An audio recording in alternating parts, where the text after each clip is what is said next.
할렐루야, 주님의 이름으로 인사드립니다.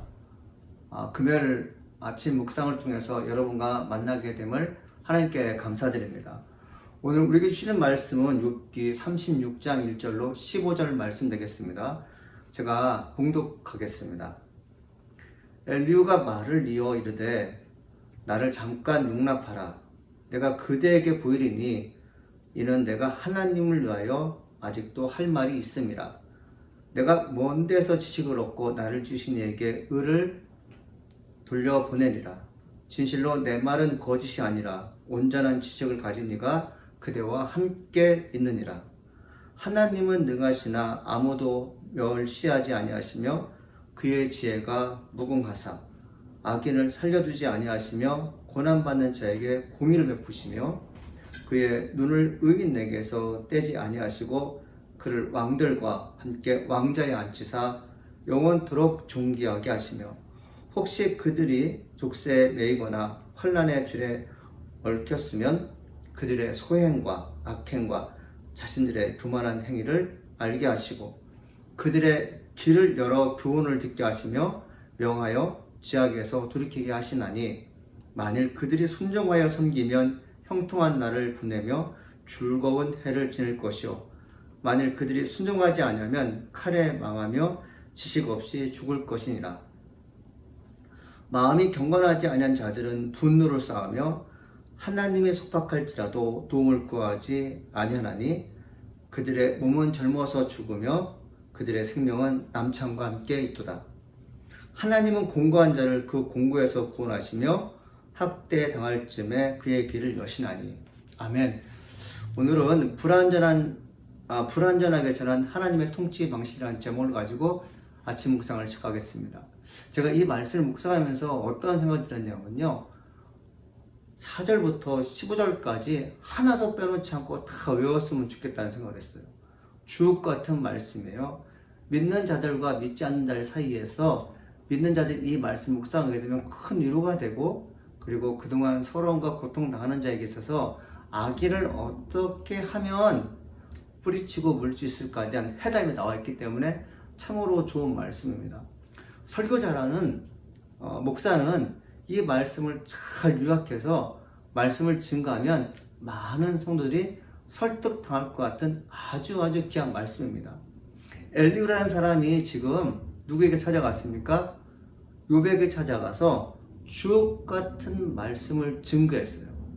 고난 당하는 중에 있는 욥이 엘리후가 전하는 말씀이 너무 은혜롭다 생각했으면 그것을 받아들여야 되는데 욥은 엘리후가 전하는 말씀을 받아들이는 것에 주저합니다. 왜 그럴까요?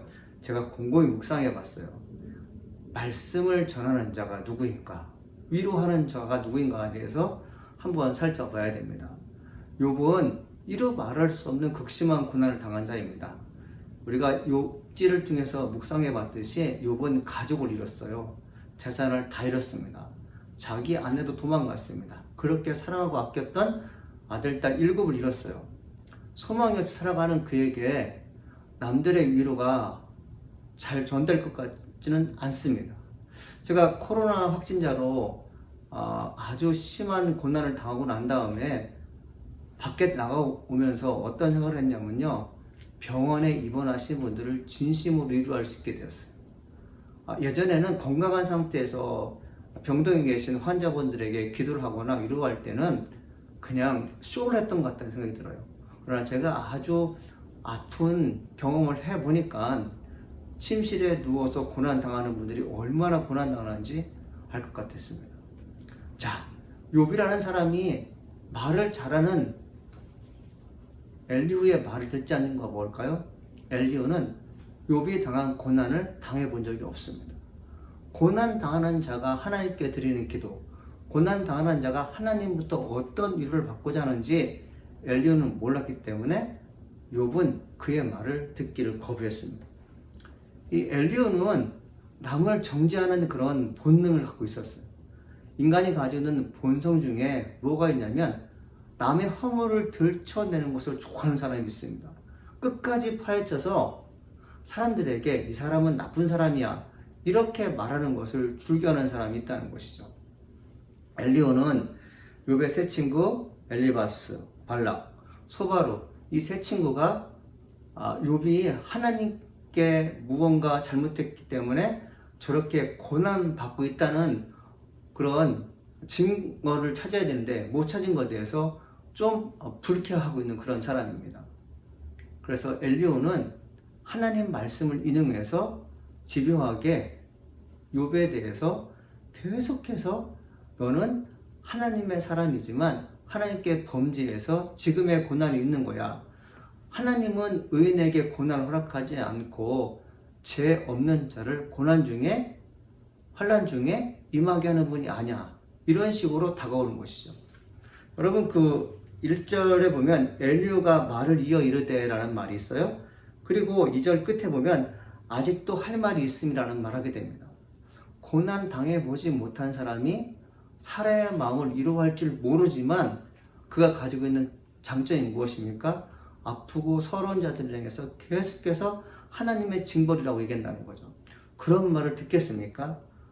엘리후가 말을 이어 이르되 계속해서 지금까지 고통스러운 욥이 그의 말을 듣기를 거절했는데 계속해서 말합니다. 그러면서 아직도 할 말이 남아있다고 얘기하는 것을 볼 수 있습니다. 사랑하는 여러분, 우리 하나님의 사람으로서 정말 해야 할 일이 무엇일까요? 고난 당하는 자가 지금 어떤 아픔을 겪고 있는지 한번 생각해 봐야 됩니다. 36장 5절에서 15절 말씀 보게 되면 그런 말씀을 요약해 보면 하나님은 의인들에게서 눈을 떼지 않으시고 그들을 왕들과 함께 높아주시며 고난을 통해 교만을 깨닫게 하시고 귀를 열어 교훈을 듣게 하심으로 지혜에서 돌이키게 하신다고 말하고 있어요. 만일 의인들이 하나님 말씀에 순종하면 기쁘게 살지만 순종하지 않으면 칼에 망하고 지식 없이 죽을 것이라고 말하고 있어요. 좋은 말이죠. 바른 말입니다. 은혜로운 말이에요. 근데 여러분들 이렇게 주옥 같은 말, 은혜로운 말을요 누가 누구에게 하느냐에 따라 달라요. 제가 병실에 있으면서 참 몸이 힘들었는데 제가 하나님께 무엇을 넣고 기도해야 될지 모르겠더라고요. 그리고 또 하나, 하나님 지금 나에게 어떤 말씀을 하십니까? 라는 하나님의 음성도 못 듣겠더라고요. 하물며 하나님과 1대1의 대화를 할 수 없는 그런 상황들, 그리고 아픔 가운데 하나님께서 나에게 말씀하시는 것들이 심신이 연약하고 정신력이 떨어지고 그리고 육체가 아주 고갈된 상태에서 하나님 말씀을 들을 거라고 생각하는 것은 착각입니다. 욥은 지금 그런 상태에 놓였어요. 매우 아픈 사람이었습니다. 정말 누구에게 자신의 고난을 당한 것을 얘기를 해도 말이 통하지 않았습니까? 왜 말이 통하지 않을까요? 하루아침에 아들 7을 잃은 죽음으로 가게 한 그런 경험을 한 사람이 주변에 얼마나 될까요? 재산을 다 잃었어요. 온몸이 악창이 들어서 피부병이 들어서 사람처럼 보이지 않는 그런 삶을 살고 있습니다. 여러분 주변에 그런 사람이 한두 명 있다면 그 사람이 나에게 찾아와서 위로의 말을 건네거나 하나님 말씀을 통해서 당신은 회복될 거야 라는 말하게 되면 들을 거예요. 그런데 지금 욥은 그런 상황이 아니에요. 주변에 나를 이해하는 사람이 아무도 없어요. 주변에 하나님 말씀을 가지고 사랑의 메시지를 증가하는 사명의 친구도 아니었어요. 지금 엘리후도 그런 사람이 아니었습니다. 그들은 철저하게 하나님 말씀에 비추어서 너가 저주받았다는 식으로 계속해서 얘기해요. 너가 회개하지 않으면 하나님께서 살 길을 열어주지 않을 거라고 계속해서 얘기해요. 여러분 우리 잠깐 내 생각을 멈추고 아픔을 당한 사람이 어떤 마음을 갖고 있는지 차분하게 들여볼 필요가 있습니다. 왜 고난 당하고 있을까? 왜 고난 당하는 결과를 주어줄까? 이 결과를 놓고 여러분 말씀하지 않고 지금 고난 중에 있는 진행의 과정 얼마나 아플까? 그것부터 생각하는 것이 크리스찬입니다. 사랑하는 여러분, 이 6개월 통해서 우리에게 주어지는 교훈이 무엇입니까? 엘리후 여러분 그리고 3명의 친구들이 사람이 아픈 것을 이해하지 못해요. 사람이 아플 때 어떻게 이루어갈지 몰라요. 여러분 우리는 그 4명의 친구처럼 우리도 동일한 입장을 취하고 있지 않습니까? 정말 이루었을 때 그 사람이 감사하다는 말이 예의상 그렇게 나오지 않고 진심으로 감사합니다라는 말을 들어본 적이 있습니까? 여러분 우리의 입술은 우리의 마음에서 시작돼요. 우리의 입술에서 나오는 위로의 말은 고난에서 시작돼요. 상처 입은 자가 남들을 취하는 것처럼 여러분 나사렛 아침 묵상 여러분들은 남들을 위로하기 전에 나는 과연 어떤 위치에 있는가. 여러분 정말 건강하다면 아픈 자 위로하지 못할 거예요. 하나님께서 나와 함께 하시나요? 상대방의 마음을 이해할 수 있다면 그것도 한계가 있습니다. 우리는 예수님이 아니에요. 그러므로 우리가 아픈 자를 신방하거나 아픈 자에게 위로의 말을 전할 때 충분히 기도하고 아픈 자를 위로할 수 있어야겠습니다. 사랑하는 여러분, 주변에 아픈 분이 있습니까? 그들에게 여러 가지 말을 하기보다는 손 한번 잡아주시고 먹을 것을 만들어다 주시고 그리고 내가 기도할게요 라고 조용히 뒤로 물러서면 참 지혜로운 사람일 것입니다. 오늘 말씀을 통해서 여러분에게 주어진 말씀이 큰 은혜가 되기를 간절히 소망하며 여러분 주변의 아픈 자들에게 진정으로 위로하는 여러분 사랑의 그런 사자가 되기를 간절히 소망합니다. 기도하시겠습니다. 은혜가 풍성하신 하나님 아버지 감사합니다. 오늘도 저희들에게 말씀하여 주니 감사드립니다.